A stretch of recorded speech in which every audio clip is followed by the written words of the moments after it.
is meant for an adult audience. Loveline may contain sexually oriented content. Listener discretion is advised. Adam Carolla and Dr. Drew. Loveline, coast to coast. Hey, everybody, it's Loveline. I'm Adam Carolla. That's Dr. Bruce filling in for Dr. Drew. Dr. Drew is chasing a nickel somewhere in the other part of the country. What? All right. He's really got to commit to this show. It is absolutely ludicrous that we get paid the same amount, yet I'm here night after night busting my hump. You get nothing and like it. Dr. Bruce, board certified, knows addiction medicine. Right. Knows emergency medicine. Yep. Also is a whiz with the laser for tattoo removal and premature aging removal, right? Very well Wrinkles, said. that kind of stuff? Yes, sir. And what else? That's it. That's all. I had anal sex and I passed out a couple times. I collect a bunch of old guitars and try and sell them to the bands when I get here. Incubus is our guest tonight. Dirk and DJ Kilmer are both here. Dirk Lance, that is. And yes, Dr. Bruce is very embarrassing. You cannot take him anywhere because he collects instruments and then he accosts the bands that come in here and talks to them. And they think they have to be nice to him because he's a doctor and he's, they think just looking for a prescription. Yeah, they think, trying to score. They think we like him or something, and so they can't tell him to F off, so they end up talking to him, and then next thing you know, you see No Doubt, the guitar players playing Dr. Bruce's, what the hell was he playing, No Doubt? Yeah, he was using my amps and a couple of guitars. Right. So how did I force that on him, pray tell?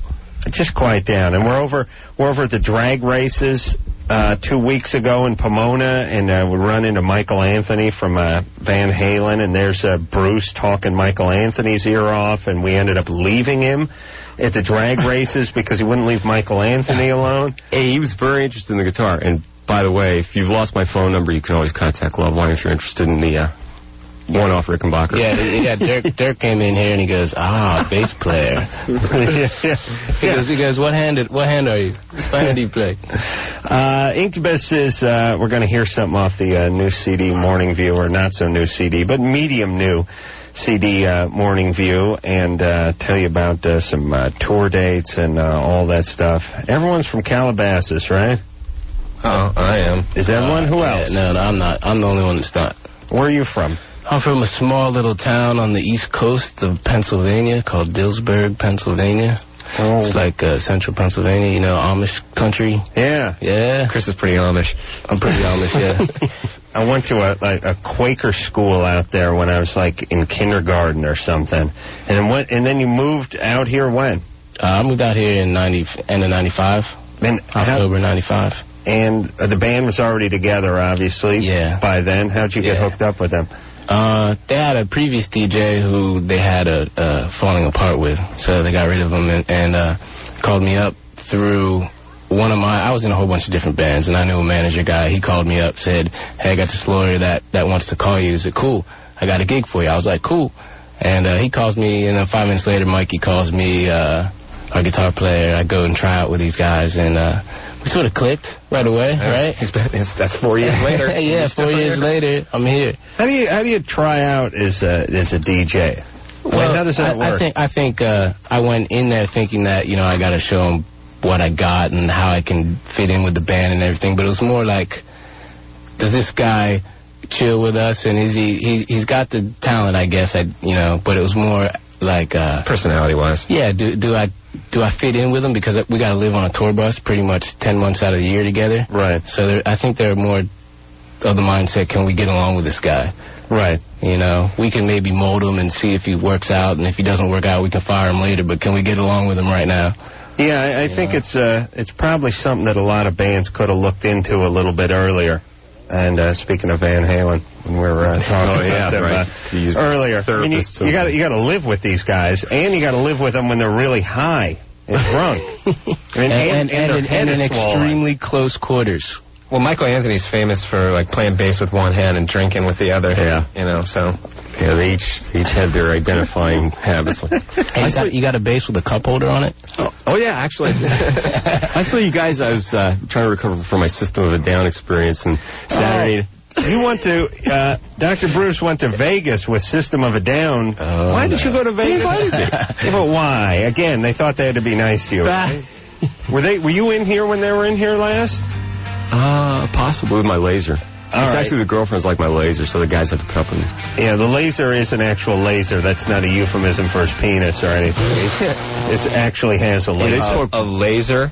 Yeah. It's outside. Dr. Alan Parsons? They spoke very highly of your faggoty self. We're good friends. Yeah. So, say hello. So you went, you ended up talking to John from System of a Down. And Chavo or somebody, and then Gamblers Anonymous. You ended up going to Vegas with them? Yeah. With them? Oh, no, I showed up there separate. They wouldn't take me in their bus. Good. Because the laser didn't have a plug, so... And you saw them where, at the House of Blues or something? On the Hard Rock Cafe. When was that, a couple days ago? Thursday night. I ran into Chavo at the Hard Rock Cafe once. Next thing I know, it was morning. Gambling time. Yeah. Those guys are a good time.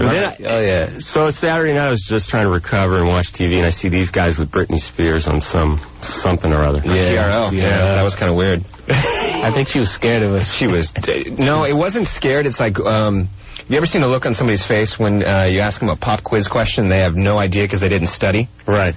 So like, hey, Carson's like, hey, you know Incubus, right? And she's like, I didn't know this was going to be on the test. Yeah. Well, did she cover for herself, or she make She smiled. You know, what else does she need to do? She sung Happy Birthday to Brandon, which was pretty cool. Really? Yeah. The whole crowd did, but she was singing too. Was this the Mardi Gras thing? Was this the New Orleans thing? This was in New York. What the hell's Britney Spears doing? She was promoting her movie. Promoting her movie. But she just did the whole Mardi Gras thing when we were in New Orleans. She was over there doing TRL, basically. Well, can't get enough. These guys look sort of bored. All right, you're right. We'll take some calls. Thanks, Bruce. But you're not going on tour with the band. You understand that? I forbid it. Oh. I want to see what this laser thing's all about. Annika? Here we go. You're 16. What's up? Yeah, well, I was going to ask the band what happened to the old DJ and how DJ Kilmore came along, but you guys kind of already answered that. All right, Bruce, I'm going to sock you right in your redheaded beak. Jesus Christ, that's the first question you line up for tonight, the one that I already asked 20 minutes ago? I was so far ahead of the game, I chose that call before the show started. All right, here. All right. Here's another one. No. William? Yeah. You're 16. What's up? Yeah, me and my girlfriend, we were going at it. And before this, Adam, you're a god. Oh, yeah, I know. And I love the Man Show. Great. You and Jimmy's not as much of a god as you are. Yeah, he's not as perverted as you are. Sort of a medium god. Who cares? Yeah. I'm like a maxi god. Yeah. Okay, so me and my girlfriend were going at it. And, Like fighting? No, like having sex. Oh. I guess that's what they call it now. Yeah, it's the new hit thing. Uh-huh. We were going at it, and she was on top. And we were going at it, and it popped out, and she fell on top of it, and I heard a snap. Right. And it's all swollen up and everything. And my doctor said, oh, no, it's fine. It'll go in a couple days. And so this is for Dr. Bruce. Yeah. Well, first you dodged a bullet, because I know you think you hurt your penis, but if it had popped out and stuck her in the other orifice, you'd have a swollen eye right now. That's the reaction you get. Does that ever happen to you? No. No?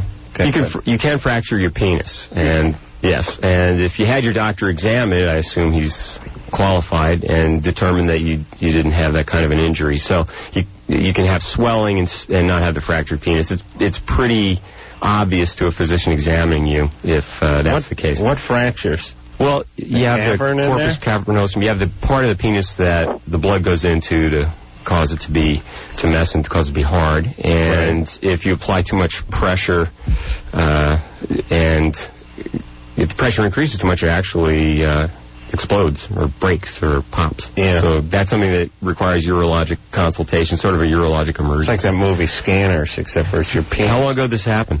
A couple days ago. Is it? Oh, wait a minute. You have am I right to say that you have like a couple of ballast tanks on both sides of your penis that fill up with blood to get an erection, and those can be ruptured or broken somehow?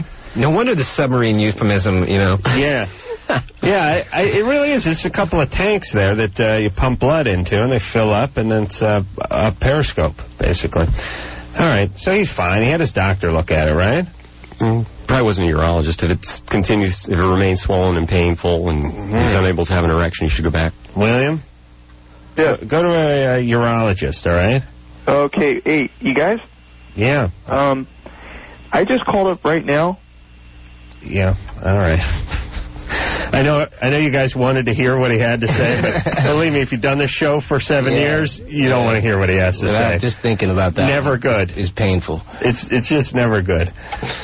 Susan? Yeah, hello. You're 17? Yes, I am. Hi, Adam and Dr. Bruce. You got a question for Incubus? I sure do. Hello, guys. Hey, what's up? Hey, I had a question for you. I guess this applies to Derek more than to Chris since he wasn't there at the time. But what inspired you guys to write Favorite Things? Do you know? Like what Brandon or whoever wrote the song, how they were inspired by it? God, that was a number of years ago. Looking back on it, I think it's actually a ripoff of a song from Sound of Music with the same title. Mm-hmm. But in a flipped around sort of way, it's talking about organized religion and just people kind of imposing their views on you and how you don't have to listen to other people. You can have your own favorite things. Right. Either that or I just completely made that up. And the guy who actually wrote the lyrics is probably going, what are you talking about? Right. I'm just the bass player, you know. Right, that's cool. Oh, and I wanted to say, DJ Kilmore. Yeah. You are a great addition to the band. Thank you. And you guys are like my favorite band, and like everyone I know knows it. And I want to say, keep on doing what you're doing, and you guys are great. So, and I can't wait to see you at the forum. Yes. And can you tell Brandon happy birthday, even though you'll probably forget? But happy birthday, Brandon. He's probably listening right now. Oh, okay. Happy birthday, Brandon. And, yeah. All right. You good there, Susan? Yeah, I'm fine. I'm just a little nervous. That's all right. You calling from... Thank you. You've called from North Hollywood? Yes, actually, you went to my school. Yes, North Hollywood. And right. Yeah, it's a piece of Oh, what's the S word? Please. And by the way, I think she went to my school, right? I graduated 40 years ago, and I'm the big cable star. I don't think people are walking around saying that. They named the gym after you yet? No, they should. I should go over there and demand they name something that, If you get shot, you'll get the gym. You're right. That's smooth. I should go for that. I don't want to get killed, but I still want the gym. Hey, they wounded Reagan, they winged him, and he became a national hero all over again. So, you take a bullet in the shoulder. Right, no, right. He got like a library or something, right? Yeah. Didn't he have some kind of position of power when he got shot, and what was he? He was a movie star. Oh, that's right. He was acting. He was doing those chimp movies. All right, I got to take a bullet. Detention Hall. We'll name it after you. Now, you know what I'm going to do? I'm going to go over there, and I'm going to ask that North Hollywood High change the name of the gym to the Adam Carolla Gymnasium, but I'm going to be prepared to, walk with, a drinking fountain or something, I'm going to start with the gym and probably maybe work my way down to, the snack shack or something, and with, an intermediate thing, have maybe the bookmobile named after me, which would be sort of comical since I've never read a book, and then eventually go down to, I was a ceramics major, by the way. Hand to God, that is no lie. Ceramics major at North Hollywood High. Were you major in high school? They said, for some reason, you know how everything is different in everyone's high school, except for fish sticks. That seems to be the universal bond in every high school. But we had to declare a major, and I was just as surprised as you were. And I was like, well, let's see, what class am I not failing? And ceramics came to mind, so I declared myself a ceramics major. Yeah, but a high school doesn't issue a degree or anything. What does it matter what you major in? I don't know. Once in a while, a high school tries to make itself out like a college, or there might just be, I don't know if they still do that. Some guy comes in and has an idea that everyone should declare a major, and what are the students going to do? Burn the place down? It's all right. Well, North Hollywood High. I know. In my high school, those type of classes had all the girls in it, so that's why all the guys were in it. The ceramics? Ceramics, home ec. No. Cooking. You'd think it would be that it would have been a nice consolation, but no, I didn't get any poontang out of the whole deal either. John? Hi, guys. Hey, you're 19. Yep. What's up? I'm an assistant manager at a place, and I have an employee that wants to get involved with a customer, but he is 10 years older than she is. Yeah? What kind of business is it? It's a video rental place. All right. Like just regular movies, or? No, yeah, just regular movies. Just regular movies. Yeah, actually, we have to pull unrated movies off because it's too explicit.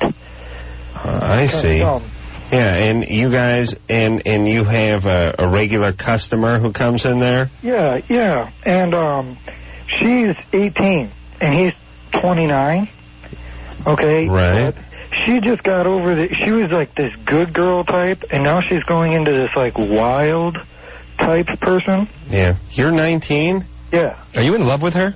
No. Really? Yeah. You like girls? Yeah. Why is it you don't sound 19? This guy sounds like Mr. Rogers or something. See, I picture that. it's like wearing a cardigan and smoking a pipe, going, Sure it's not your daughter? Yeah. Really? You're 19? Yeah. All right. Your concern's admirable, and it's not... that age, 18, 19, and a guy that's 29, there's a big difference. It's not good for her, but, if this were another employee, then you'd have something to say about it. Now, does she go to you for advice, or do you just... Oh, it is another employee. Oh, you mean if this guy was another guy employee, right? No, yeah, he's a customer. Was she going to listen to you anyway? I mean, what's... Well, she came to me and talked to me, but then when I said something, it was kind of like she brushed it off. Now, I'm wondering what could I say to make her really take me seriously that this is not a good idea. Well, first thing you should do is take her into the documentary section, because then people know you're serious. Because that's a very serious section. Yeah. Thin White Lines, stuff like that. A lot of heavy stuff floating around there. Yeah. You know what I mean? That's a place to really have it out. Have a heart-to-heart documentary. Drama, but not like a musical or even action adventure can be a little lighthearted. Stay away from comedy. Stay away from the comedy section. No, I think he needs to spend some more time in the comedy section. Ultimately, but you start off in the documentary, and then you go to the foreign section, so she thinks you're smart. There you go, yeah. Hey, John, you're getting too involved with this. And are you sure you don't like her? Are you sure you don't like her?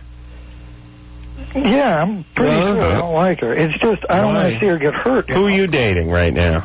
No one. I pretty much just moved here. Shocking. You're not dating anybody. Thanks. Unbelievable. All right. Maybe you're interested in her. Yeah, in a way, but she's my employee, though. Right, but you understand, if you're both making under $10 an hour, it's all game on. Good. Game on.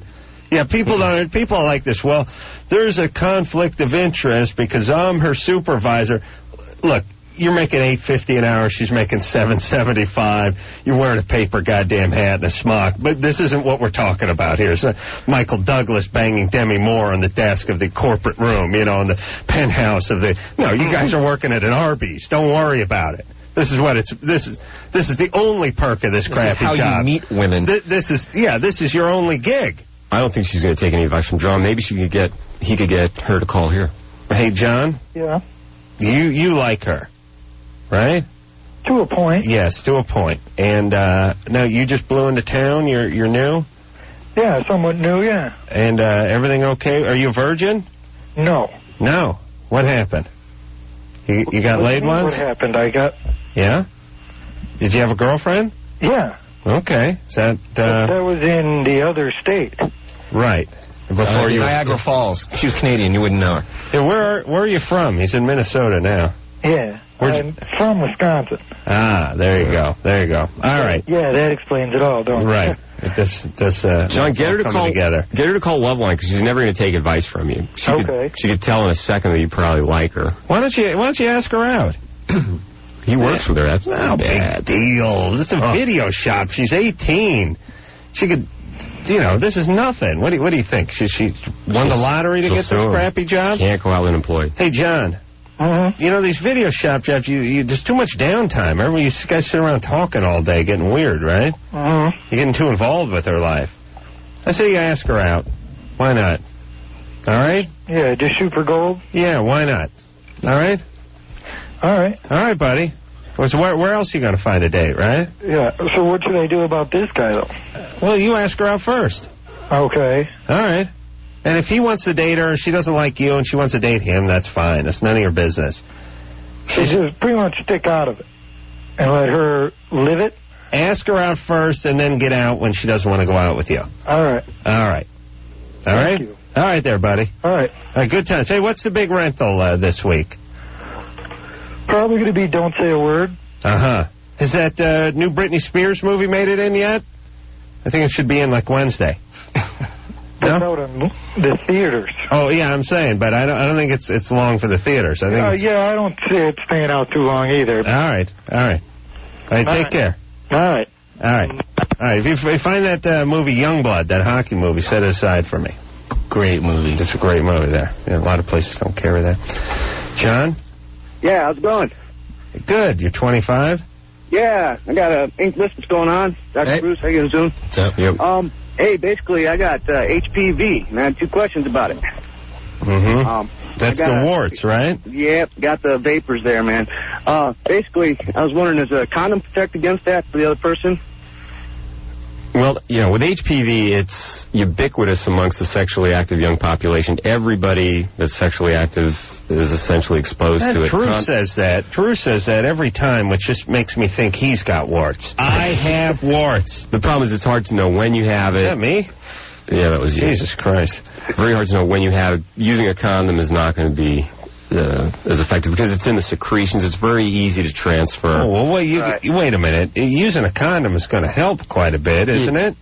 Right. The problem with condoms, theoretically, condoms help. Hold on. Let me tell you the problem with you doctors. Mm-hmm. You don't give us odds that we can understand. All right.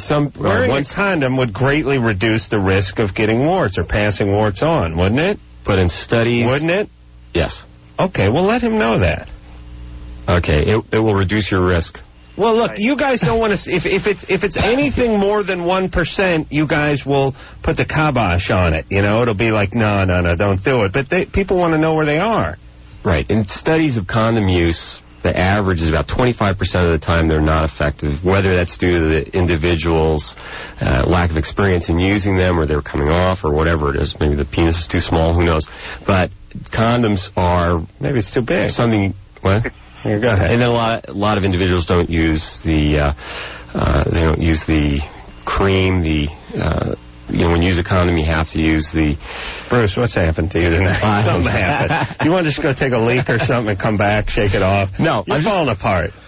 Your hair's all dried out and puffy tonight. It was all cool and had gel in it last time. You want to go get the gel? Go get the gel. Okay. No, get the gel now, because you're not. You missed. It's Superman's cape, that gel for you.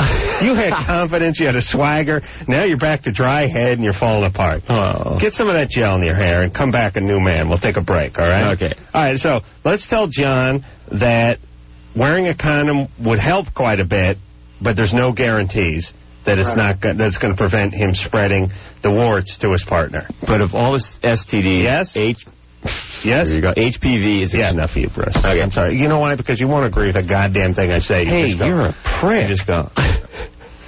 You nod into let the guy know it would help.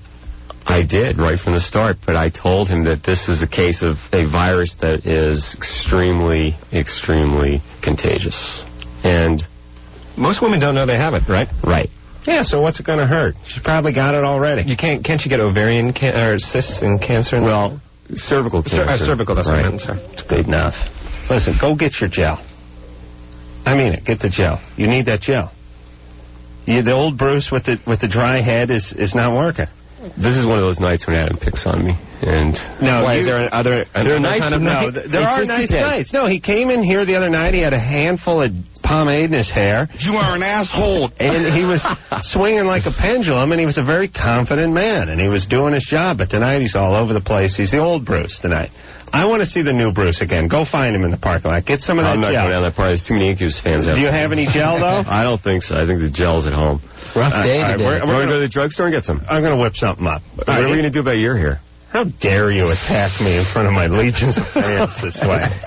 Incubus is our guest tonight. We're going to hear something off the CD. I got a couple guitars in the car. You can bring those in. Can't. Listen, Bruce. Really, we're going to just shut the mic. Go get some gel. We'll be back after this.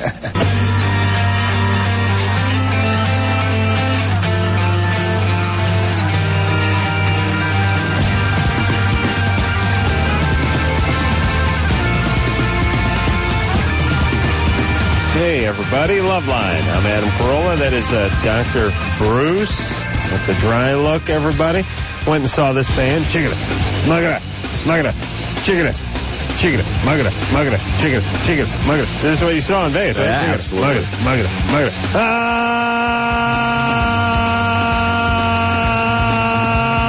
Yeah. Pretty good. Yeah? I don't think there's any danger of you joining the band. I don't know. They said I could play that hollowed out fish. The what? You know, that hollowed out fish. That wooden hollowed out fish. What is that thing? Oh. Bruce, do you not know what I'm talking about? That wooden hollowed out Mexican fish? I know a frog with some wooden... All right. I've completely washed my hands with you at this point, dry head. Incubus is our guest tonight. We got Dirk and DJ Kilmore here from the band. We're going to hear something off Morning View, the CD, and I think we'll take one call and then we'll go there. I know you picked out a call for the band, but I looked up and I saw D Cup, and that's where we're now heading. Bouncy. What is this name? What is your name? Rita. Rita? Yeah. Oh, they spelt Rita, except for they put a Q on the end of it, so became a little confusing. He's an idiot. Yes. All right. So what's up there, Rita? I have really big boobs, and I was just wondering about side effects of breast reductions. Mm-hmm. People might not pay as much attention to you. Mm-hmm. My broken heart. What are you? You're 16? Yep. What size are your boobs? I'm in between a D and a double D. Yeah. And it says here are you Asian? Yep. Oh man, that's great. And, yeah. Is it negative attention you get that's causing the problem, or is it back pain or some other physical problem? Yeah, basically it's back pain and I don't know, it's kind of a pain in the butt to have big boobs. Why? Well, a lot of women pay good money to have big boobs. Well, I don't know. I think they're kind of gross. Well, what's gross about them? I'll be the judge of that. How big's the rest of you? Well, I'm 5'6", and I'm 120 pounds, about. All right. Well, easy, boy. I'd wait a couple of years until you're pretty much done with growing, and then get a consultation from a plastic surgeon. Anytime you have general anesthesia or have a major surgery, there are risks inherent, and this type of surgery is not particularly risky. You're not having any internal organs messed with, and it's more a matter of the risk of infection, bleeding, things like that. Well, wait. Hold on a second. Let me just get this straight. 5'6". Yeah. 120. Yep. Asian. Uh-huh. D/double D cup. Yep. Oh, man. Who is number one? I mean, that's Minka. I know. Yeah, you don't run into this that often. You just don't. A lot of women, especially in L.A., pay big money. Yeah. Like that. What kind of shape are they in, Rita? Good shape, I guess. I don't know how to explain it. Wow. Really? It sounds to me like you just got a killer body. Why is that such a detriment for you in your life? What could be wrong with that? I don't know. It's just I've had big boobs for a really long time, and. But if what you're telling me, statistically is correct, 5'6", 120, and a D-rack, isn't that just a knockout body? Don't you have guys chasing after you and stuff all the time? But they're guys like you, unfortunately. The more immature. Well, it's true. How dare you, dry head? Isn't this a good thing? Don't you have the best body in your 11th grade? Well, guys like it, but girls sort of judge me by it, and. Oh, well, okay. So all right. You're not having the back pain though, right? Well, yeah, I am. Oh, you are. All right. Well, do some exercises or something, and wait up on those boobs because they keep growing too sometimes, right? Yeah, and I guess one of my friends had it done, and she said that her boobs just grew right back. Well, that's the deal. Yeah, wait once, do it right. Right. Yeah. You wait till you're 50. No. Wait a couple years. I did see an interesting Psychology Today study that showed that men that are highly attracted to large breasts are very immature.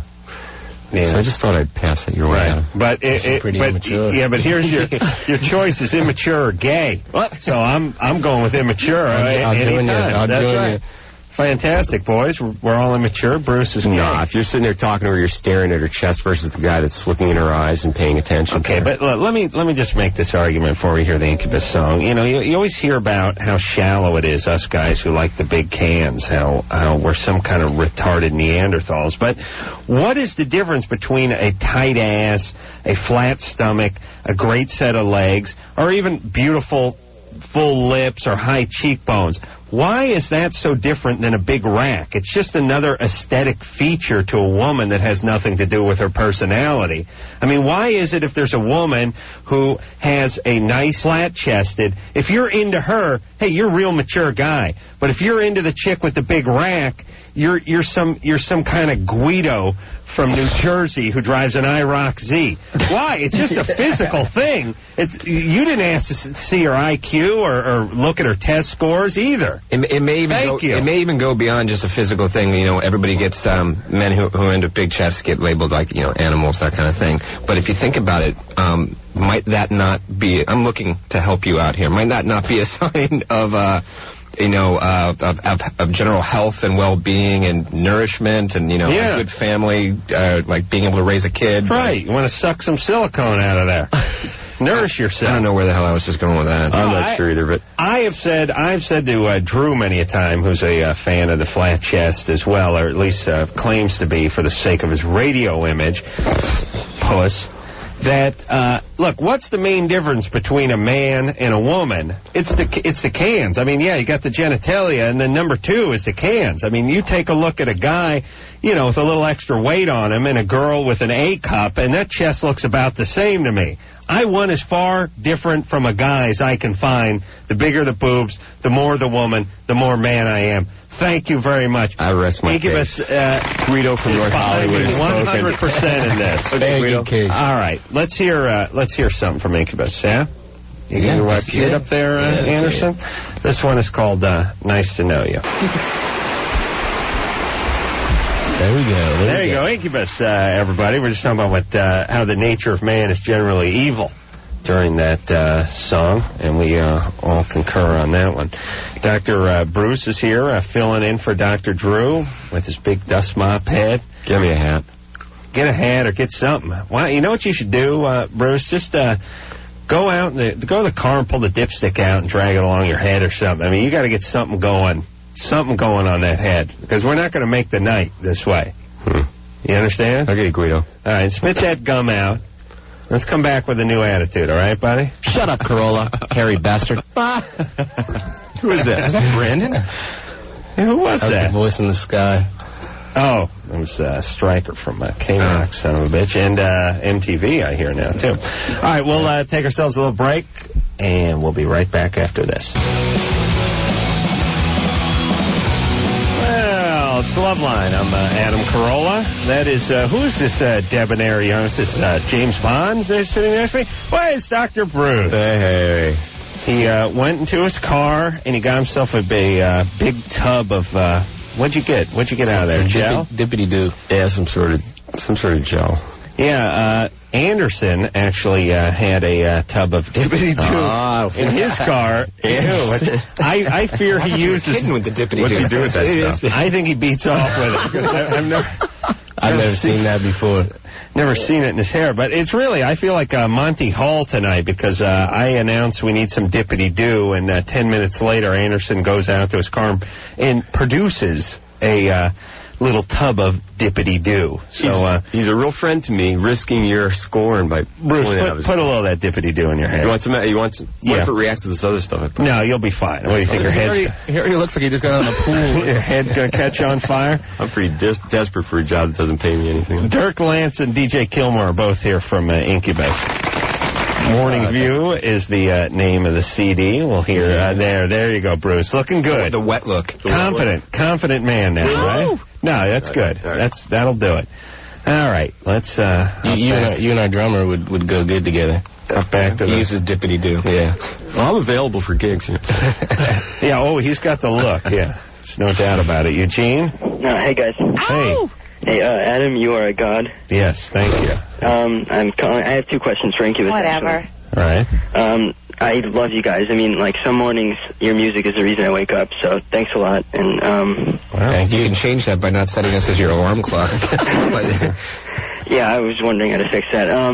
Before I forget, happy birthday to Brandon and Mikey.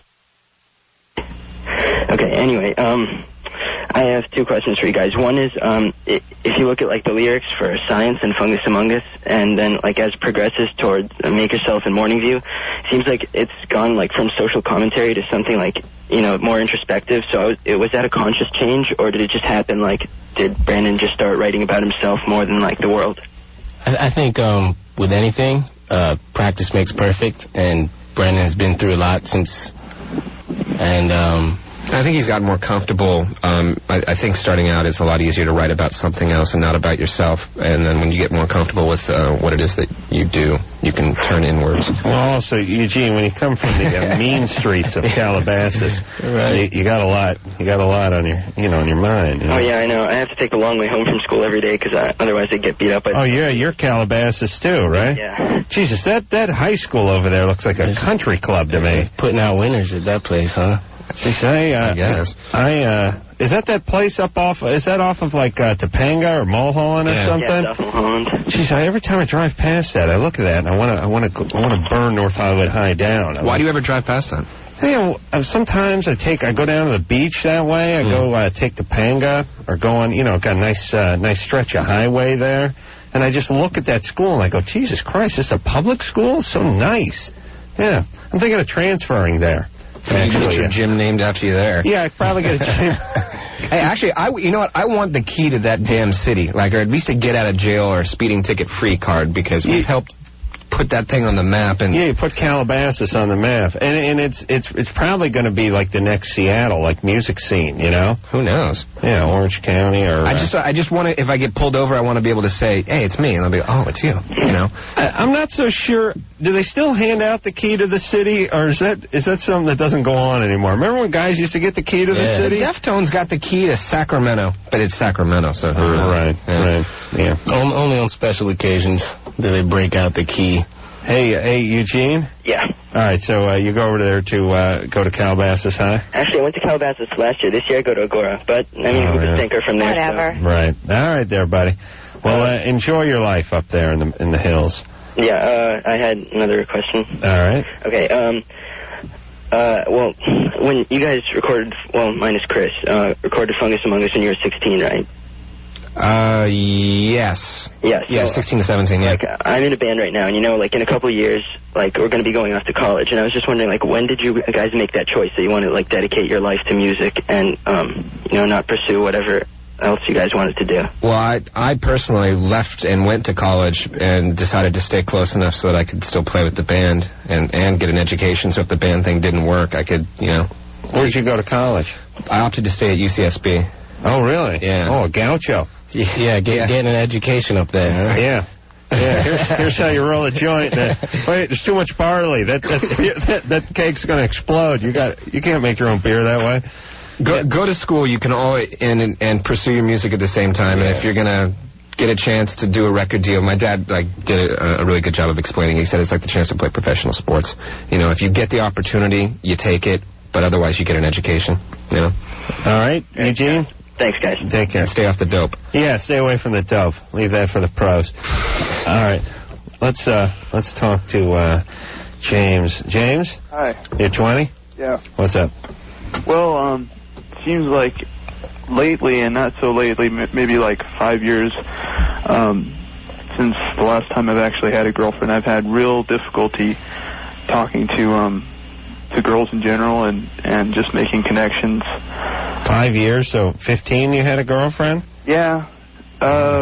Nothing very serious. No, that doesn't count, you understand? Yeah, okay. I mean, you've never had a girlfriend. I've had one single, I would say, really good relationship. Other than that, it's just been really few and far between. How old were you when you had that one?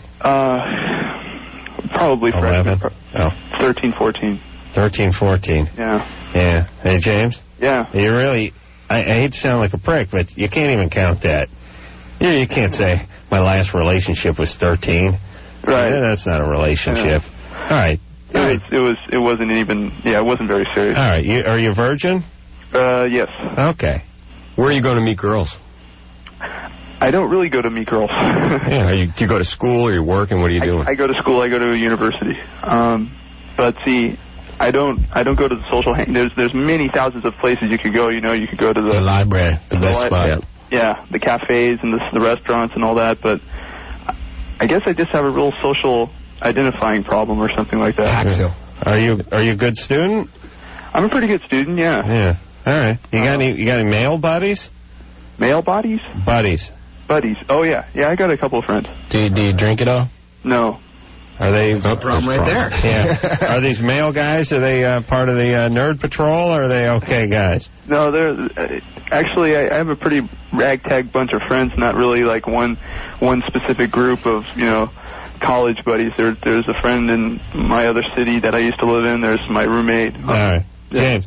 We got to run to a break, but here's the deal. I would start with the guys. I don't mean nailing them in the ass. I mean start hanging with your buddies, the ones that have girlfriends, the ones that get out, the ones that like to have a few beers and party a little bit, and start hanging with those guys and see what you can pick up. But head out with these guys. You need some guys to get you started. You're gonna have trouble kickstarting yourself. Maybe he's projecting the desperation.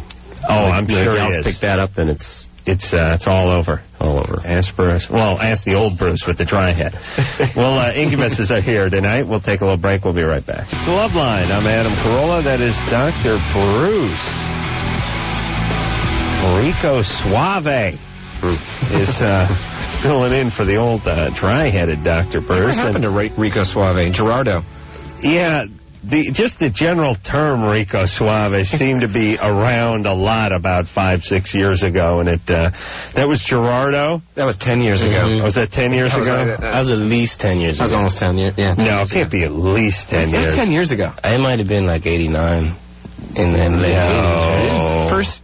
It was the beginning of the 90s, like 89, 90, 91. 10 years. That was Gerardo? Well, that's what he called himself. I mean, yeah. Like Geraldo Rivera, his name was probably like Jerry Rubin, you know.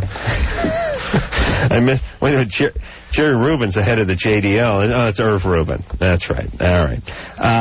What were we talking about, Bruce? Anything? Incubus is our guest tonight. We're going to take some calls. We're going to hear some more from them, and I'll give the phone number out, 1-800-LOVE-191. Let's talk to Sylvia, who's 23. Sylvia? Yeah? You're depressed? Yeah. Yeah? How long have you been depressed? Quite some time. Yeah? Like maybe a month or more. Oh, well, that's not that long, really. Yeah. I was just wondering if it had something to do with the birth control pills that I'm on, or I don't know. How long have you been on the birth control pills? 3 months. Okay. When you're talking about depression, there are certain vegetative signs where your sleep is affected, your appetite. And my appetite has been affected. Okay. And you have no history of depression in the past and nothing situational that's occurred recently that would explain it? Loss of relationship? I was molested when I was a kid, but I don't think that would have anything to do with it. That has no psychological, no proven psychological effects on young people and their adult life. Maybe it's Gerardo's suspicious absence from the music scene over the last decade that has caused your slump. I know it's hurt me a little bit. No? No. No. And you don't think the molestation thing has anything to do with this? No, because I rarely think about that. I was like 5 years old when that happened. Well, as long as you were just a baby, that's fine. Well, yeah, contrary to what you might think, the fact that you don't think about something like that has nothing to do with the relevance it has in your life now or how it can play into depression. If you get into a relationship, that frequently will bring up intense feelings that you may not even attribute to I am in a relationship right now. Who molested you? My mother's husband at the time. Did you get any therapy? My stepfather. Was it reported, or did you get any therapy? It was reported, and We did receive therapy, but I really don't remember any of the events. Is your mom still with the guy? No, they've been divorced for a long time. She's with another guy right now. Yeah, they didn't break up because of this, but he'd actually ripped a sweater of hers later on in the relationship. They did divorce because of the situation. Oh, they did. Okay. Yeah. Well, good. He's still in jail for it, too. Oh, really? Yeah. This is nice. Yeah. I mean, as good as it can be. Usually the mom's like, you hear these stories of the mom doesn't believe the kid and sides with the guy and all this kind of stuff. But that's good. And it's protective for your mental health to block out many of the things that happen. And you might have very little recollection of what happened, and it may seem even irrelevant at this point. But yeah, it's like Bruce doesn't remember the first hour of the show. It's very painful with the dry to forget the first hour of the Right. Well, but you might find that getting into a relationship will bring up feelings that are very intense and feelings you can't explain, and they may be related to that. So it's very helpful to go back and see a therapist as an adult, especially when you're getting into relationships. Sometimes when you have unexplained depression, certainly this could be related to your birth control pill, and you could talk to your primary care physician about that. But well, see, my sister was molested, too, and I don't know if she ever gets depressed or anything either. But it's different in different people. The fact that it happens... All right, hold on. Quiet down over there, Bruce. Okay. Listen, Screwball, why'd you call this show? To argue with Bruce? No. All right. Well, then listen to what he's telling you, would you please? All right. Jesus Christ. I'm not going to get you in a headlock and drag you over to the shrink. I go to the goddamn shrinks because my dad missed a handful of Pop Warner football games in 1975. I don't forgive that son of a bitch. And if you're listening, I don't forgive you, Dad. All right, you got molested. That's a big, big deal. Maybe even as much as the pain of Dad missing the Pop Warner football games, although I doubt it. But it could be argued that it is. So you need to go to the shrink and discuss this. Whether it's because of the molestation or not, you're depressed. You need to talk to a therapist, okay? Can you do that? Yeah, yes. But I'm saying, okay, that a lot of times when you go to shrinks, if you tell them something, they're like, oh, she's suicidal or something like that. Oh, okay. Well, you're right. That's right. Don't go that. No, it's a Start doing coke. Start doing coke. You're right. I stand corrected. What you're expressing, though, that's a rational fear that people have. Oh, they're going to disclose something. Hold on. What are you? Are you like a reptile? What are you talking about, Sylvia? You go to the shrink, you're having some emotional problems, and you talk to them about how you're feeling. Okay, first of all, I wouldn't go to a shrink. I go to a marriage family counselor. Okay. Well, what do you got going? You got a problem with your husband or boyfriend? Well, I really don't have a problem with him. He's not here. He's in another state. All right, so shut up. That is a problem. Yeah, where's he, on the lam, or is he? He's going to a university right now. University? Yeah. Okay. You just get a little counseling. All right? And don't underestimate the molestation thing. A lot of people don't have the feelings and the problems coming up till their 30s. You nailed it. You just got to yell at people to shut up and do what I tell them to do. It's all right. They just want to argue. My sister was molested. She's fine. Sister's probably drunk right now and playing, Pac-Man. She doesn't even know where she is. You know what I'm saying? Don't use your sister as any kind of gauge. And I guarantee your sister needs a little help, too. And I feel bad because you were victimized this way, but it eventually you got to take up for yourself. All right. Thank you. Michelle? Yeah.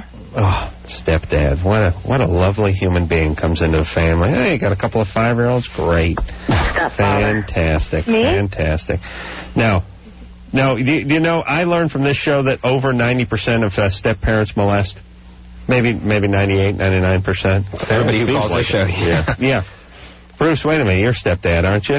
Yes. How much molesting? No. Medium? None. Medium to light? I get abused, but that's about it. Right. Bruce is victimized. Hey,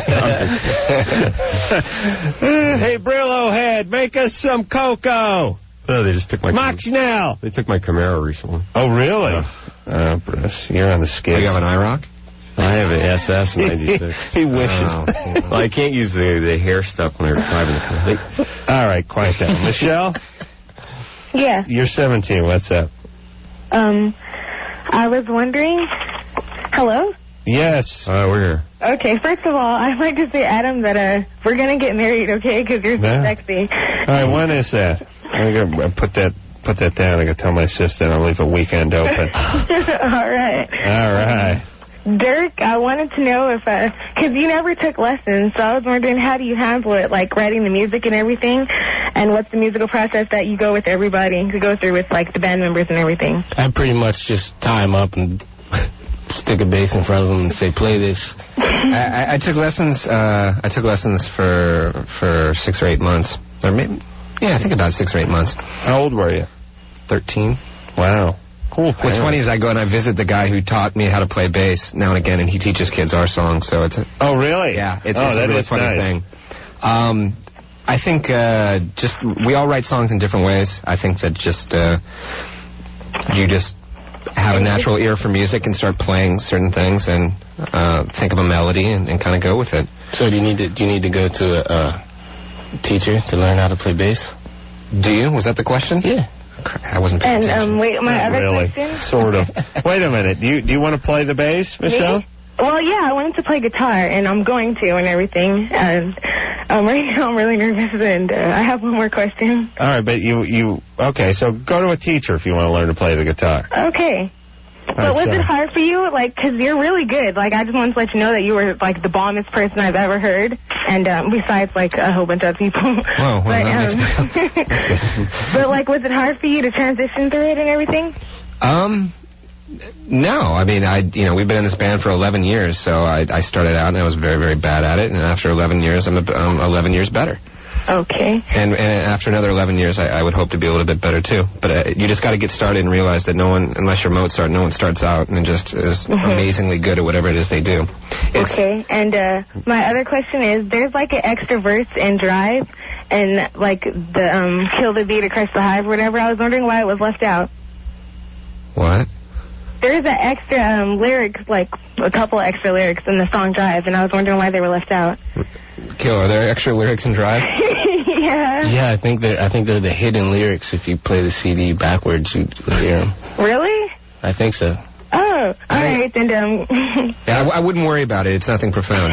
Don't worry about it. No, don't worry about it. All right. All right there, Michelle. Okay, thank you so much, you guys. I didn't think I was going to get in. I love the whole show. I got my friends addicted to it and everything. Good, man. Don't use that word on the show. Oh, wait, why aren't you guys playing at the Verizon Wireless Amphitheater? Are you going to do that or not? All right, Jesus Christ. This really points me out. Yeah, we have what's our tour? It starts in April 11th? Yeah, Seattle?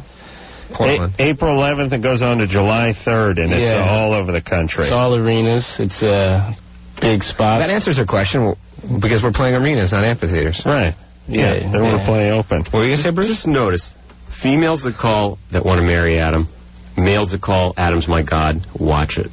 Definitely. Yeah, that always means trouble. Twisted, psychological trouble. Just a warning. You know, it's funny when girls call, and guys, actually, young people that are really into the band, like Incubus, and they're nervous. It's exciting for them. Bruce, I imagine, would be like you growing up and talking to some of the members of, let's say, Mahogany Rush or something in 1974. The Beatles. Or the Beatles. Yeah, there's a band that people may have heard of. Right. I'd be too nervous to call. Too nervous. But part of the nerves always manifests itself this way, which is they ask the question, and about halfway into the answer, they're nervous, so they ask their next question. Yeah. And it's always funny. They're always like, Dirk, I want to know how long it took you to learn how to play the bass, and if you had a teacher, and you're like, well, I started when I was 13. Okay, I have another question. You're like, it's because the answer is not important. It's the fact that you get to speak to that person. Right, but I always want to yell at him, hey, shut up, let the guy's answering your question. Yeah, I could drop some Christ-like knowledge, you know? Oh, it would be like water on a duck's ass on this show. But believe you me, not an ounce of it sticks. Not an ounce. Janet? Hi. I know, all these pearls of wisdom just evaporating up into the atmosphere. Hi, Janet. You're 19. What's up? Yeah, I made up my question. I'm sorry, because I just wanted to say hi to Dirk. And oh, Anderson cut you off. Since when am I the popular one? Yeah, well, Kill's the better-looking man, I think. Yeah, she was getting a kill, but Anderson chopped her. Watch, put her back on, because you wanted to say hi to both guys, right? Janet? Hey. All right. Who'd you want to say hi to? To Dirk and Mr. Kilmore there. There you go. Thank you very much. There. Now. Chelsea? Yep. You're 20? I am 20 indeed. All right. Yeah, so basically the story went like this. I went to my friend's house to party this weekend. Party serious? Well, you know, I mean, it's after midterms. I could use a couple parties, but yeah. So his house is about 40 miles away, and I went there hoping, you know, that one of my friends who dropped me off could possibly give me a ride home. And one of your friends who dropped you off at the party? No, at his house. At his house? At his house. He didn't throw the parties. That was just could give you a ride home. Yeah, I had anticipated that. Well, wait a minute. You drove over there with somebody, right? Yeah. But so wouldn't you just drive home with that person? They ended up needing to go home the next day for work. And so, like, push came to shove, I looked around for friends to give me a ride home back to my hometown, which is, 40 miles away. And it wouldn't happen. And my friend, who insisted that he was studying hardcore, refused to give me a ride. And, all I could do was ask him to basically give me a ride to the freeway so I could hitchhike back. All right. Because that was the last straw, I tried the bus. There is no train there. Yeah. So I ended up hitchhiking, and he called me about later that night and left me a voicemail that said, "Oh, I'm sorry, I think I really screwed up." Called me the next day, and basically whenever I called him, I told him that I could never, ever talk to him again because it was just so horrid. It was pretty awful. Like, I'm a 20-year-old female. Yeah. It's not a normal thing to go and hitchhike, especially on I-5.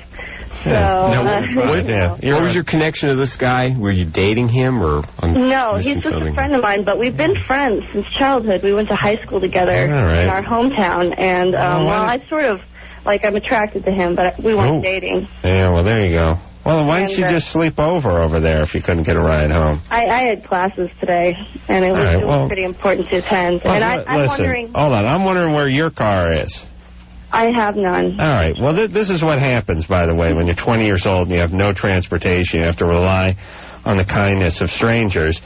And once in a while, you get screwed. You're on the bus, you're hitchhiking, and you don't have someone who wants to drive you home. What the hell hitchhikes anymore? I don't know. But that's the choice you make. I'm not saying these guys were Sir Walter Raleigh and dropping you off on the freeway entrance, but you drive 40 miles into some guy's house, and you kind of run the risk of not getting back. And I still didn't understand the part about the guy who drove you there. He had classes the next day or something. Well, no, she had work. She had work, and she had to get back. And so You could have gone with her, though. I could have, but yeah, that was the sort of... All right. What do you want us to do? Call a SWAT team and have this guy taken out because you declined to take a ride home with the person you drove to the party with? I'm most concerned about you're putting yourself at that kind of risk, and I'm not sure you're even aware of how risky that is. That's just incredible. I did refuse rides from a few cars because they just sort of looked the ones that don't let you refuse that you need to be worried about. Right. Yeah, right. Well, I got a grandma to drive me home, so that was pretty nice. All right. But well, you dodged a bullet. Yeah, the thing is, I basically told him off today, and I was like, well, friends wouldn't do that to me, a friend that I'd have. And I said, basically, I really don't ever want to talk to you again. And I was wondering, I'm having second thoughts and thinking maybe that was too extreme, and I should give him another chance. I know my friends, if I drove 40 miles and they decided, that I needed a ride, they'd be like, yo, you got to wait till the morning. Yeah. Guys are crueler that way. But look, I'll tell you what the subtext here is. You're into this guy. Yeah. So that's what you need to admit. And, you guys remember when you were into somebody when you were younger and you weren't sure if they were into you or not, and you never told them you were into them? Well, I told them. Oh, you told them? But all right, but don't screw my story up. I had a great riff going here. Go on. And then they tell you they're going out on a date, and you get all weird on them, and they don't know why you're getting all weird because they thought you were just friends and all this kind of stuff. You told them? How long ago did you tell them? I told him actually the first day that I was there, I said, I have this crush on you, and I've been friends with you, and I don't want to screw that up. Yeah. And I'd rather, I think he might have freaked out a little bit. Yeah. The crush thing tends to freak people out. I'm guessing he's not into you, or he would have driven you all the way home, or at least halfway down the freeway. Yeah. So all right. Do you think I should try to salvage the relationship? No. You know why I don't? Because you're wanting to salvage it because you're into him. Partially. And No. You're in. Listen, you're into this guy. That's why you're wrestling with yourself this way. Now you shouldn't have told him to F off, but you only told him to F off because you were into him. Yeah. And you wanted him to be into you, but it was unrequited love. And when he dropped you off, you realized that was concrete evidence that this guy really ain't into me. So then you lashed out. So here's what you need to do, Chelsea. You need to call him and say, you know what, I apologize for freaking on you. What you did wasn't great, but I bear some responsibility for it. And, we'll be friends. And then hang up the phone, and he's out. That's it. Stay away from him. Stay out, because he ain't interested in you, and you're torturing yourself hanging around. Okay. All right, and find a nice guy with a moped and a big ass that won't get too far from home. Some gel. And settle down. Yeah, some hair gel. Preferably dippity-doo. All right, baby? Sounds good. All right, good times. Yeah. Whenever somebody freaks on you of the opposite sex, usually means they like you and you don't know it. Yeah. And you're wondering, why is this person crying and freaking on me? And, what we did was, nothing. I was just telling her about my date last night or something, and the tears are welling up. It's the person's into you. And typically doing something like letting her hitchhike home and showing disrespect will make her like him even more, which is... Yeah. It does turns women on when you tell them to hit the road. You ever kick a bitch out of the car, Bruce? No? I don't use the word bitch. Yeah, but you've tossed a few. I threw my friend Michelle Carson out of the car on Mulholland once at 2 in the morning. Is the car moving? No, I told my buddy Rudy to pull over. Oh, we're gentlemen. What was I thinking? Yeah, I told her to throw her out. She couldn't stop. It was one of these things where we're driving up on Mulholland, and this guy Rudy's a horrible driver. And I was drunk, and he may have been a little buzzed himself, but he wasn't driving that poorly. Oh, this is about 100 years ago. And she was in the backseat screaming at him, slow down. And he was driving normally, and she was just spazzing, and I kept turning around and yelling at her to shut up, and she kept yelling, slow down. And then she was saying, let me out of the car. And Rudy was don't be ridiculous. But after about the fifth, let me out of the car, I was like, Rudy, let her out of the car. So, pulled over on Mulholland about 2 a.m. up by Coldwater and let her out of the car and drove away. Oh, I'm shocked. Yeah. And then what happened? She was raped and murdered. Well, I sleep like a baby. She wanted out. She got out. No, she was pissed as hell the next day. But listen, I stand by my decision. You're screaming, let me out of the car. Well, what do you want? I'm sure Rudy wasn't out of the car. He has no idea. Rudy could have had a little buzz going, but So she was the only rational soul in the car. I was in the passenger seat. I was fine. I told him we're fine. He was driving fine. She didn't have anything to compare it to. This guy's normally a really horrible driver. And you made it home, right? Yeah, look at me. I'm in I went on to have a successful syndicated radio show. Yeah. Okay. We'll take ourselves a little break, and Incubus is here, so is Dr. Bruce, and we'll be right back. Hey, everybody. This is my theme song. It's a great song. Yeah. It's the song that plays when I enter the clubs and the bars, when I'm making the scene, walking in slow motion, jacket flung over the shoulder, wearing the shades, hot-looking waitresses checking me out.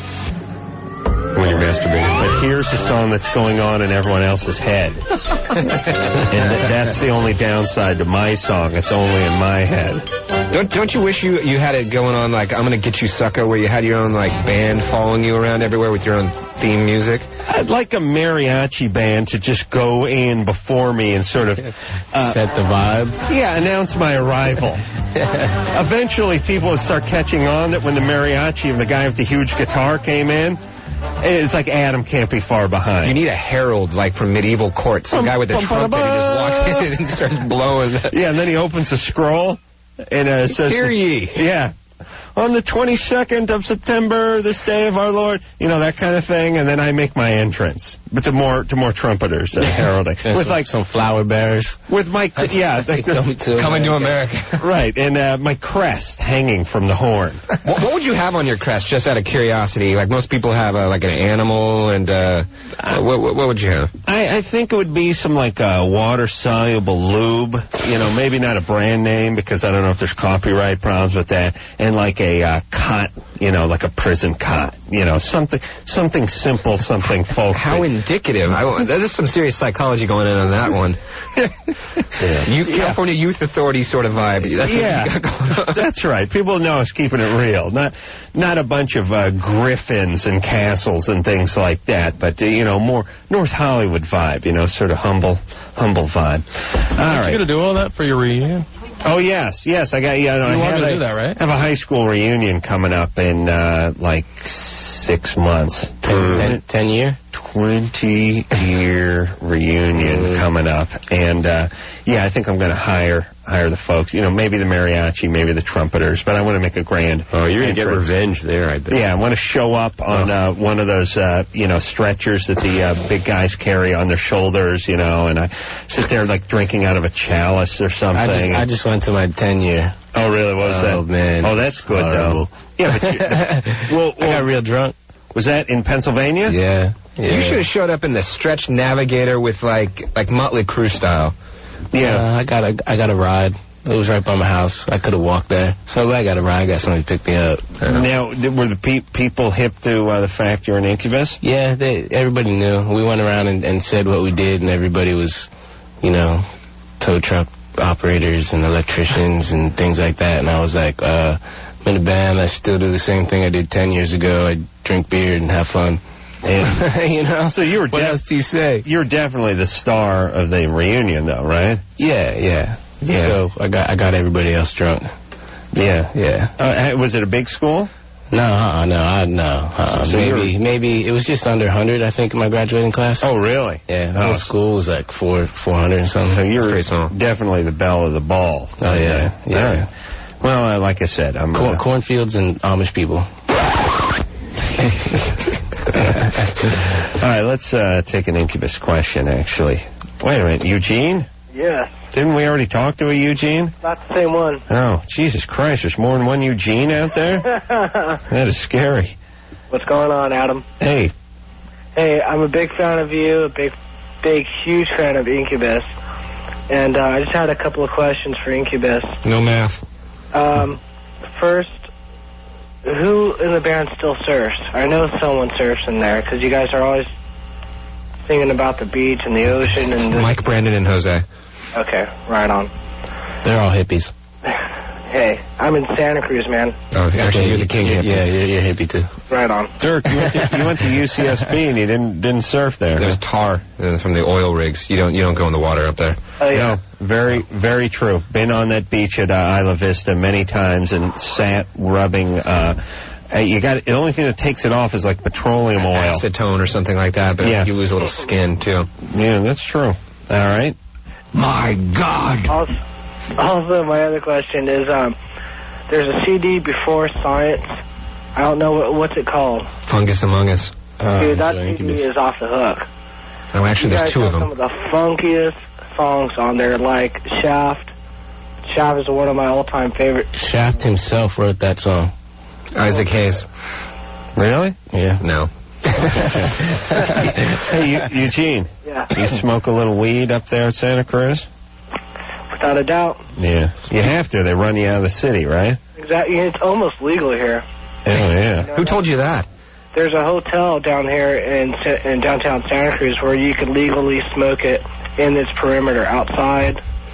Really? Yeah. It's supposed to be like for the cannabis club, but really all you have to do is go into the hotel and get a room and you can smoke. Well, now you blew it for everybody. Every DEA agent in the state will be there tomorrow afternoon. See, idiot! That could be like one of those urban legends where, it's like razor blades and the Halloween apples. Like, there's this place where I swear to God the cops can't arrest you if you're shooting up in the street or anything like that.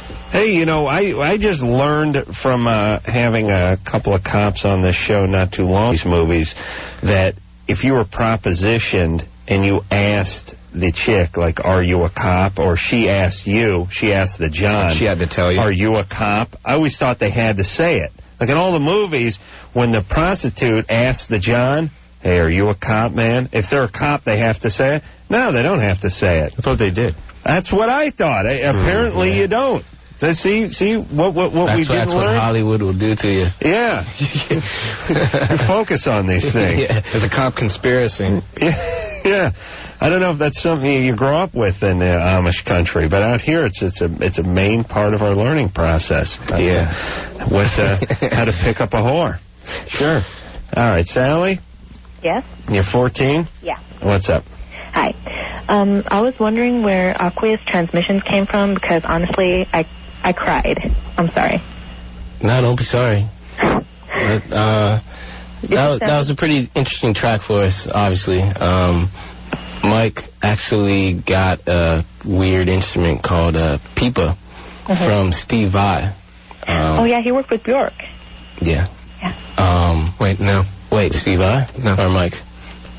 Steve Vai used to play in Whitesnake, Frank Zappa. He's a pretty good guitar player. A little bit before your time. And Mike went over there and hung out with him for a little while and got this instrument, and Steve Vai said, hey, you gotta use this thing. So Mike came home and started playing with it, and there you go. Came up with a cool track. He put a cool beat behind it, and then we had Susie, our faithful composer, come in and put some strings to it. And what kind of instrument is it? It's a plucked Chinese stringed instrument. I think it's a 4-stringed instrument. So it's kind of like a guitar? It's kind of like a guitar, but it's a cross between maybe a guitar and a mandolin. So it's smaller. Odd-shaped, sort of Asian instrument. It has a very kind of... What's that Russian one that's sort of triangular? Balalaika. Was it like that? Yeah, but it was, it's a pretty visual track, and Brandon had some pretty visual lyrics to it, and it ended up on the album. It sounded really emotional. I just broke down almost. Wow. Yeah. But yeah, me too. I cry sometimes. Oh. Do all of you guys like Bjork or Yes. All of you? Yeah. Cool. She's a weird chick, but I like her music. She's pretty. I like her. Yeah, she's really nuts, though, right? Yeah, she wore a swan.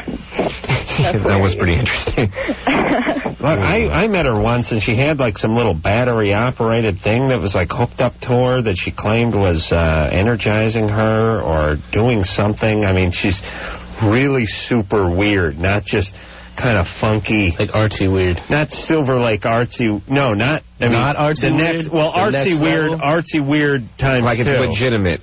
Like yes, right. It's not right. It's not like the dudes you went to high school with who are wearing the velour Kennington shirts and the bad OP shorts who you run into 5 years later and their hair's jet black and they got a lot of silver on and they're trying to cop the scene, and you go, listen, geeko. I knew you when you were wearing the Reds batting helmet to school, for Christ's sake, you puss. Now you're super cool. That's poser weird. She's really super legitimately artsy weird. Yeah. Ojai weird. Yeah, she may be Ojai weird. What are you making fun of Ojai for? I'm not making fun of it. Do you know the guys in Queens of the Stone Age? Have you met them? Yes, we have had Queens of the Stone Age. Because they've got this Palm Desert 29 Palms thing going on, because I guess some of them live out there. They have their own music scene. And I always found that very strange, because you got nothing but I think it's a Marine base. Yeah. And then a bunch of weird people who choose to live in the desert, by choice. Yeah, that is a certain breed of cat, the guys who they have no problem with that 129 degree weather because it's dry heat. And then you ask them what they do for a living, and they're like, they're a roofer. And you're like, are you high? How can you do that? I think they issue you peyote if you go live in the desert like that by choice. Yeah, so you don't notice. Like you could pass out with your eyes open and stare at the sun, and you'd be fine with it. Yeah, I was going back to the cars from the drag race. Going back to our cars with Michael Anthony and his brother. You really you bothered him all the way out to the car. No. So then they're walking down, and we're talking about, they mentioned this is like a big trailer trash type of event. And his brother goes, yeah. Hold on, this is the Winter Nationals. I was at in Pomona with Dr. Bruce 2 weeks ago. And his brother goes, yeah, it's like everybody here's from Redlands. Bruce is from Redlands. That's the beauty of it. And of course they didn't know that. So. Yeah, that's good. With a sad face, I said, I'm from Redlands. And they felt very bad. Very bad. But now, Bruce, that's not good etiquette. If someone makes fun of your city and you're standing there and he's in a band, you got to just let it slide. Yeah, not me. Laugh and agree with Redlands. And then when you pull out of the parking lot, if like Redlands is to the left, hang a right. No. Get out of sight and then loop around and head to Redlands. No, I was going for maximal embarrassment I was going for. I'm reaching out from like Hesperia. Or Ukaipa. Oh, Ukaipa. Very careful again. Let's talk. Let's see. I want to take a sex when you question. don't go along with my picks, I just want to take. I haven't taken like a good sex question. All right, here, somebody with a disease. Let's see. Vicky, Hi. you're 19. Yeah. What's up? Hey, how you guys doing? Good. Hey, Incubus. Yeah. You guys are my favorite band. I just want to tell you that. And New Skin has to be like the best song ever written. Thank you. Did you guys see Monsters Ball? No. That movie? Heard it was good, though. Yeah, but it's really funny because there's this one scene where this car is driving away and they have a huge Incubus sticker and you can see it so clearly. Oh, really? It's really cool. I was like, this that's awesome. This is neat. And there's also another Deftones one on there, too. It's really cool. Everybody in the theater was like, hey, check it out. But anyway. Oh. Have you seen that? No, but we'll check it out. Now they're going to see it's it. really cool. But anyway, so I need your guys' help on this. This is really crazy. Okay. I was with this guy, like, back in 10th grade. Nothing really serious happened between us, but I really developed really strong feelings for him, and I really liked him a lot. And, we became friends, and then just this past New Year's Eve, like, we kind of hooked up. Like, we were really close to having sex, but we didn't. And I was just letting him do whatever, because I've always wanted this to happen, you know? So he was the one that was taking it, like, higher and higher. But then all of a sudden, like, he stopped, and he's just like, no, we can't do this. And I'm like, what? What's going on here? So then we didn't talk for a few weeks, and... Hold on. What's going on in the background? Oh, I have some music on. Sorry, because I don't want my dad to hear me. What are you listening to? Smashing Pumpkins. Wow. Yeah. Turn it down. It's horribly distracting. Oh, sorry, I didn't know it was that loud. Well, what it is you can't figure out what it is or what the song is or what the band is, and so you start getting fixated on trying to decipher that, and you can't figure out the question. So I heard the beginning part. You're a Hasidic Jew, and you're dating a guy who's a Roman Catholic, and your dad, who's a rabbi, has... That's what I gleaned from the beginning part of the question. Is that... Okay. Is that right? Actually, this guy's kind of like... really into Christianity. I see. Like, yeah. All right, but he's trying to go as far with you as he can physically. Yeah, it seems like it. And I was just, I've wanted this to happen for a long time, so I was really happy. And then he stopped all of a sudden. And he's like, yeah, no, we can't do this. And I'm just like... Did he stop because of God? I don't know. He really didn't give me a straight answer. He was just kind of like... And where did he go then after that? Did he leave? I was just like, it was just really awkward, so I just got dressed and I was just kind of like, okay, I guess I should just leave then, and he just looked like he felt really bad, but anyway, so we didn't talk for a while, and I actually ran into him the other night, and things were kind of awkward, but then he called me tonight, and he's like inviting me somewhere. Like he says, well, there's this thing going on, there's like some kind of little festival at his college. And so he's, like, inviting me to go to this, and I'm just really confused because it doesn't make any sense. First he's like, no, we can't do this, I want to be friends. How long ago did this happen? That we hooked up? Yeah. Like on New Year's Eve. All right. Well, why does it make sense? He's not inviting you to an orgy. I mean, he's inviting you to do something. And if the guy's value system dictates that he shouldn't get so sexually involved before marriage or whatever it is he believes, then he's being consistent. So maybe he's a real nice guy. No, he's got a girlfriend he's cheating on. He's got a girlfriend? No, I don't think so. You don't think so? No, but like it was just really weird though because... Yeah, he got a case of the guilt halfway into feeling you up. He was starting to sober up. Those Mike's Hard Lemonades were starting to wear off. Right. And he started to think about his old lady who was in college, and he got freaked, and he split. Then you guys went your separate ways. Long since then, he broke up with his girlfriend last week, and now he's back on the warpath. Yeah, but it's just really bizarre because I kept like the whole night, the whole New Year's Eve, he just was giving me the green light, like just like doing all these subtle little things. Was he loaded? No, not at all. He's totally sober. Sober on New Year's Eve? Yeah. I don't trust this pussy. He invited me to go to this little gathering at his friend's house, and it was Okay. Does it involve the Bible? and stuff. I'm sorry? Is the gathering involve the reading of the Bible? Think so. Yeah, he's pretty into his stuff. Well, that would explain why he doesn't want to do you. Yeah. Hey, Vicky? It's Nikki. Nikki? Yeah, with an N. All right, it says Vicky up there, sir. Why don't you just go with him to whatever this latest thing is and see how it goes with him, all right? Yeah, what if... Well, listen, don't get your clothes off. Don't drink the Kool-Aid. You can, yeah, he's going to a place in French Uganda. It's called Jonestown. So, no, you go over there, and there's French Guyana, by the way. Should I just be real, like, platonic? Go over there. No, give him a little kiss at the end, and then you say, we'll see you next time. Next date, we'll move progressively, incrementally. And he'll go on another date with you. It's just... Oh, stop arguing with me. I'm sorry. Just go on the date with him, would you? You like this guy. He asked you to a gig. Go with him. Okay, well, I was just kind of confused because... he stopped and then... Okay, he felt guilty. He's conflicted. That's all right. Just go with him and don't get naked with him, and we'll be back. Yeah. Hey, it's Loveline, everybody. Dirk Lance and DJ Kilmore are both here from Incubus, and Bruce is just trying to sell Dirk his bass.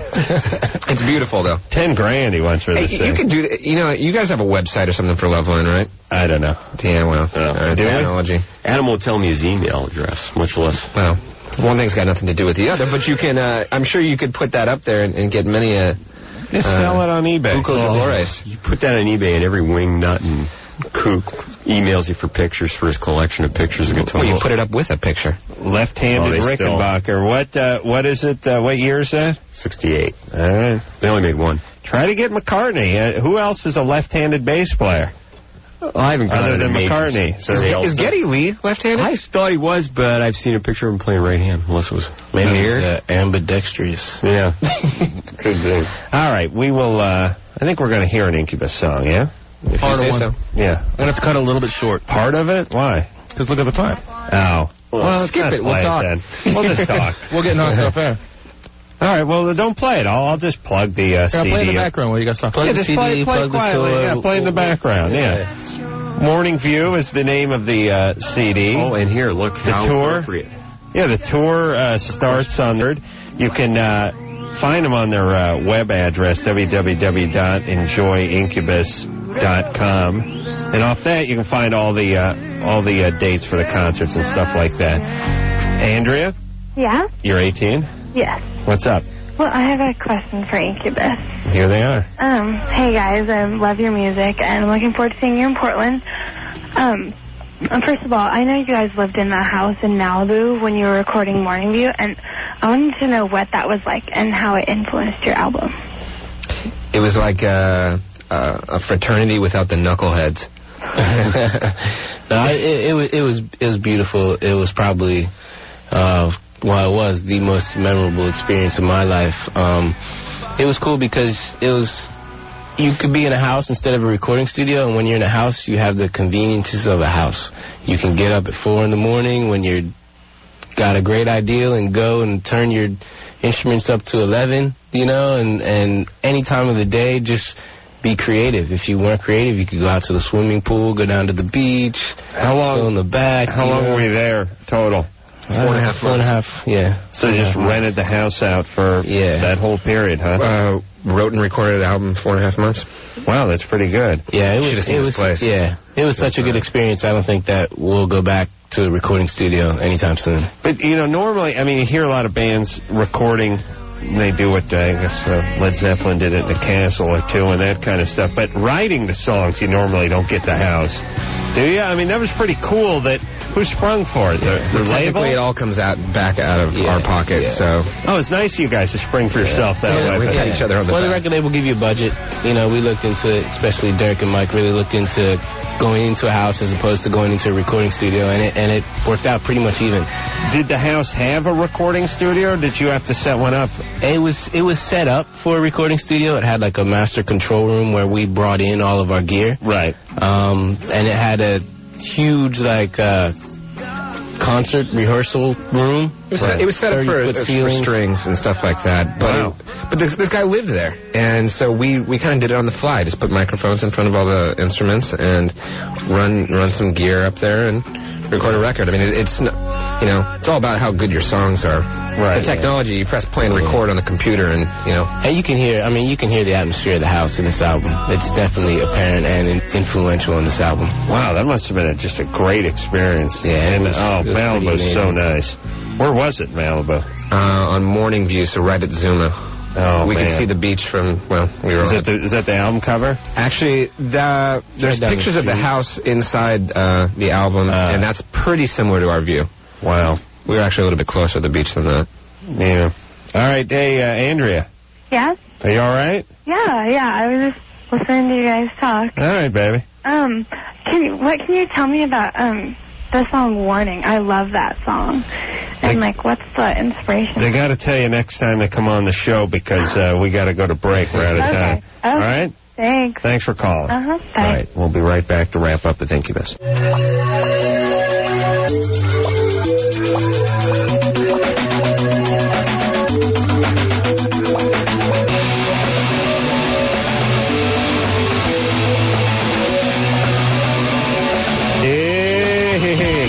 DJ Gilmore and Derek for coming in here from Incubus. Thank you. Always a pleasure, and congratulations on all the real success of the band. It's nice it's a nice part of this show. You have people on periodically every couple of years, and they come back and they get bigger and bigger and bigger. And then eventually they just don't come back because they got too big. But we got Incubus right at that point. Before they don't come back. But really, congratulations for all the success. Morning View is the name of the CD. They're going to start the tour on the 11th of April, and they're going all over the country. So they will be in a town near you, so look for them. And Bruce, nice job. You made a nice comeback thanks to the good folks over at Dippity Doo. You want my hair spiked for it? Yes. Okay. So until next time, it's Adam Carolla for Dr. Bruce. Say mahalo. Laughing time is over. This has been Loveline. The opinions expressed on this show are not necessarily those of the staff, management, sponsors, or this station. The producer for Loveline is Ann Wilkins Ingle. Loveline is a presentation of Westwood One Entertainment.